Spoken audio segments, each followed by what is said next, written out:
नमस्कार, आपके साथ मैं हूं सुजाता उक्रेती और माइक ऑन है। आज की हर बड़ी खबर पर माइक ऑन कर रही हूं और आज जिस खबर पर दुनिया भर की निगाहें थी, सबसे पहले आपको दिखा रही हूं कि सीज फायर, जो आज सुबह सुबह की सबसे बड़ी खबर थी, उस सीज फायर में फायर अभी बाकी है क्या? क्योंकि सीज फायर का तो ऐलान हो गया है, लेकिन इसी के साथ साथ हमले नहीं रुके हैं। इसका मतलब क्या है? 2 हफ्ते की इस सीज फायर को आज आपके लिए डिकोड करूंगी और यह भी बताऊंगी कि अगला 14 दिन में क्या क्या हो सकता है। इसी के साथ आपको दिखाऊंगी कि कैसे तेहरान में जीत का जश्न मनाया जा रहा है। तेहरान में ईरान जीत गया है, इसे लेकर जगह जगह लोग जुट रहे हैं, नारेबाजी कर रहे हैं और उस नारेबाजी में वही पुराना नारा है जिसके लिए ट्रंप ने इस जंग को छेड़ा, death to America, death to Israel. ये सब हो रहा है। इसी के साथ आपको दिखाऊंगी युद्ध विराम क्या नहीं मानेंगे नेतन्याहू, क्योंकि डोनाल्ड ट्रंप ने तो युद्ध विराम का ऐलान कर दिया, लेकिन नेतन्याहू के हमले जारी हैं और नेतन्याहू कह रहे हैं वो रुकने वाले नहीं। तो क्या डोनाल्ड ट्रंप की बात नहीं मानेंगे नेतन्याहू? और इसी के साथ आपको दिखाऊंगी कि इस युद्ध विराम के बाद कितने सिलेंडर भारत आ रहे हैं, हॉर्मुज से भारत के कितने जहाज वापस स्वदेश लौट रहे हैं और इसमें कितनी गैस है जो कितने सिलेंडर बराबर होगी। ये राहत भरी खबर आपको बताऊंगी आज माइक ऑन है। सबसे पहले बात ईरान, इजराइल, अमेरिका के बीच उस सीज फायर की जिसमें फायर अभी सीज नहीं हुई है। शर्तें तो दोनों तरफ से रख दी गई हैं, लेकिन उन शर्तों पर क्या फैसला हुआ इसे लेकर अभी सस्पेंस है और कुछ शर्तें तो ऐसी हैं जिनको लेकर टकराव भी हो सकता है। मैं आपको सबसे पहले वो 3 बयान दिखा रही हूं जिनसे सीज फायर की ये फायर लगातार धधक रही है। सबसे पहला बयान जो आपके स्क्रीन पर है, अमेरिका कह रहा है, डोनाल्ड ट्रंप कह रहे हैं कि शर्तें नहीं मानी तो दोबारा जंग शुरू हो सकती है। तो ये वो बयान है जो बताता है कि सीज फायर में कैसे फायर बाकी है। इसी के साथ आपको दिखाती हूं दूसरा बयान। अमेरिका के साथ साथ इजराइल क्या कह रहा है, नेतन्याहू क्या कह रहे हैं? वो कह रहे हैं कि लेबनान पर सीज फायर नहीं है, यानी कि वो अपने हमले जारी रखेंगे। लेबनान पर सीज फायर नहीं का मतलब ये हमले अगर लेबनान पर जारी रहे तो क्या ईरान पलटवार नहीं करेगा? इसके बारे में भी सोचिए। वहीं तीसरा बयान जो सीज फायर को कैसे आग लगा रहा है, लेबनान पर हमले नहीं रुके तो हम पलटवार करेंगे, ये ईरान कह रहा है। तो ये 3 ऐसे बयान हैं जो बता रहे हैं कि सीज फायर का आज सुबह सुबह ऐलान तो हो गया, लेकिन जंग कैसे अभी भी रुकी नहीं। वैसे तो सीज फायर 2 हफ्तों के लिए लागू, लेकिन अमेरिका की ओर से आ रहा है एक बयान, इस पूरे अंतराल को कम भी किया जा सकता है, क्योंकि जो संकेत अमेरिका दे रहा है उसके मुताबिक ऑपरेशन एपिक फ्यूरी अभी ऑन है। सीज फायर के बाद अमेरिकी राष्ट्रपति ट्रंप की 2 टूक, समझौता सही नहीं रहा तो जंग शुरू करना हमारे लिए बहुत आसान है, हम किसी भी समय युद्ध में लौटने के लिए तैयार हैं, ये कह रहे हैं डोनाल्ड ट्रंप। तो एक तरफ सीज फायर, दूसरी तरफ वापस युद्ध छेड़ने की धमकी। ईरान से बातचीत लगभग पूरी हो गई है, कई शर्तों पर सहमति भी बन गई है। ईरान के सुझाव अच्छे हैं, हमें अच्छी खबर मिल सकती है, लेकिन साथ ही ये भी कह रहे हैं कि शर्तें नहीं मानी तो अंजाम भुगतने को तैयार रहे तेहरान। तो ट्रंप के बाद अमेरिकी उपराष्ट्रपति जेडी वैंस भी आ गए, उन्होंने बड़ा बयान दे दिया। वो कह रहे हैं ईरान के साथ समझौता अभी बेहद नाजुक दौर में है, ये फ्रजाइल ट्रूस है, उनके शब्द थे फ्रजाइल ट्रूस।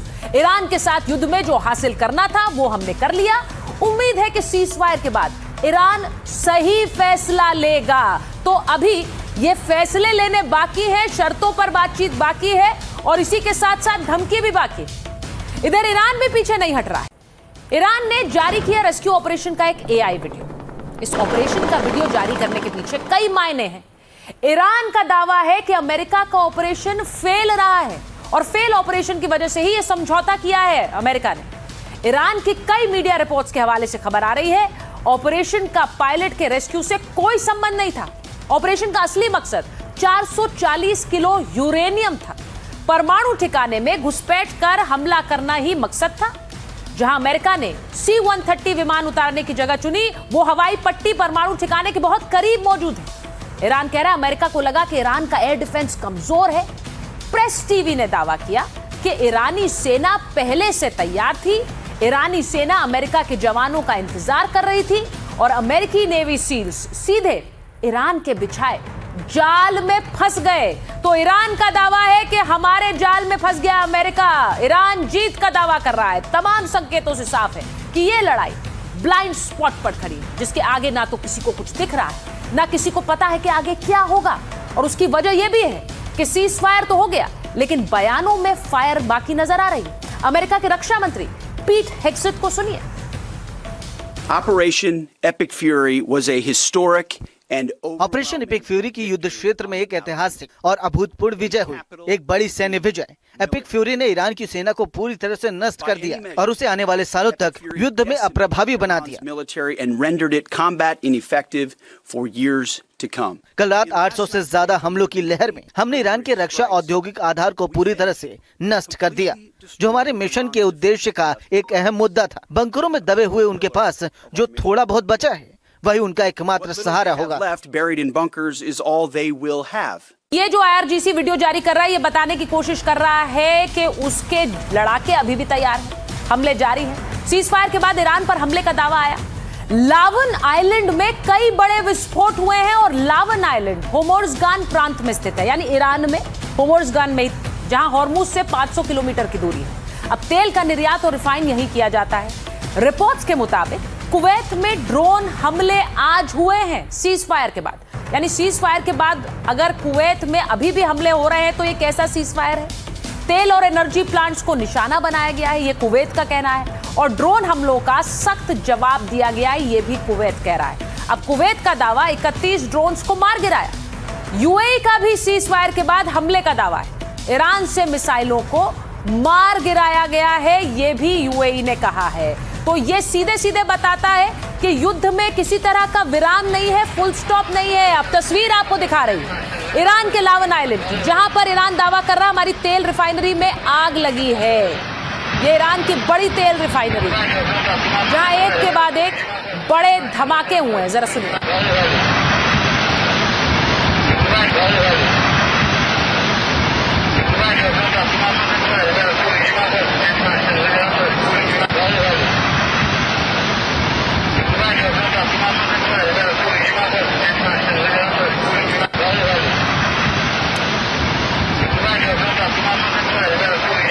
जिस वक्त ये हमले हो रहे थे, ठीक उसी वक्त अमेरिका के राष्ट्रपति ट्रंप का एक सोशल मीडिया पोस्ट आया, जिसमें उन्होंने लिखा कि अमेरिका ईरान के साथ मिलकर काम करेगा। हमने ये तय किया है कि इसमें सत्ता परिवर्तन बहुत जरूरी होगा। ट्रंप ने लिखा कि ईरान में यूरेनियम का संवर्धन नहीं किया जाएगा। अमेरिका ईरान के साथ मिलकर जमीन में गहराई में दबी हुई परमाणु धूल को खोद कर निकाल देगा। ईरान अब भी और पहले भी सैटेलाइट की निगरानी में रहा है। हम ईरान के साथ टैरिफ और प्रतिबंधों में डील देने पर बातचीत कर रहे हैं और करते रहेंगे। 15 बिंदुओं में से कई पर पहले ही सहमति बन चुकी है, लेकिन सवाल तो यह है कि ईरान पहले ही अपनी शर्त रख चुका है कि वो यूरेनियम से कोई समझौता नहीं करेगा। ऐसे में आगे क्या होगा ये समय बताएगा, लेकिन उन 14 दिनों में, आने वाले 2 हफ्तों में ऐसा लग रहा है कि ट्रूस पर सवाल पहले ही उठने लगे। लगता है सीज फायर के बाद भी ट्रंप की मुश्किलें कम नहीं हो रही।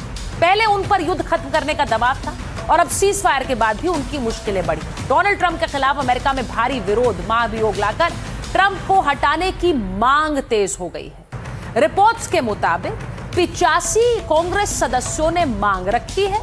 कमला हैरिस, जिनको आप इन तस्वीरों में देख रहे हैं, कमला हैरिस ने भी ट्रंप पर निशाना साधा है। वो कह रही है ट्रंप ने खुद ही विनाशकारी युद्ध शुरू किया, अब उनके पास खत्म करने की कोई योजना नहीं है। अमेरिका की जनता इसका समर्थन नहीं करती। ट्रंप की लापरवाही सैनिकों को खतरे में डाल रही है। अमेरिका कांग्रेस सदस्य अलेक्जेंड्रिया कार्टेज का भी बयान आया। वो कह रही है अस्थायी सीज फायर से कुछ भी नहीं बदलता है, महाभियोग की कार्रवाई तो शुरू होनी चाहिए। तो अमेरिका में डोनाल्ड ट्रंप को उनके पद से हटाने की चर्चाएं हो रही है तब जब सीज फायर हो गया है, क्योंकि अमेरिका में लोगों को लग रहा है कि डोनाल्ड ट्रंप ने इस युद्ध में जबरदस्ती अमेरिका को खींचा है। अमेरिका में ट्रंप की मुश्किलें बढ़ी तो वहीं ईरान इस सीज फायर को अपनी जीत बता रहा है। अब यहां पर नारे गूंज रहे हैं, death to America, death to Israel. अब तस्वीरें सीज फायर के बाद लेबनान पर इजराइल के हमले की आई हैं, क्योंकि वहां पर डेथ टू इजराइल के नारे अभी भी गूंज रहे थे। और इस बीच जब सीज फायर का ऐलान हुआ तो यहां देखिए इजराइल के हमले लेबनान पर जारी है। इजरायली हमले में एक बिल्डिंग को नष्ट कर दिया गया, ये लेबनान में हो रहा है और ये सब कुछ सीज फायर के बाद हो रहा है। बेरूत में चारों तरफ धुआं ही धुआं नजर आया, वो भी देख लीजिए। ये देखिए एक साथ देखिए कितनी जगह विस्फोट हुआ है, क्योंकि धुएं का गुबार अलग अलग जगहों से उठता नजर आ रहा है। सब लेबनान को धुआं धुआं करने के लिए इजराइल की बमबारी है।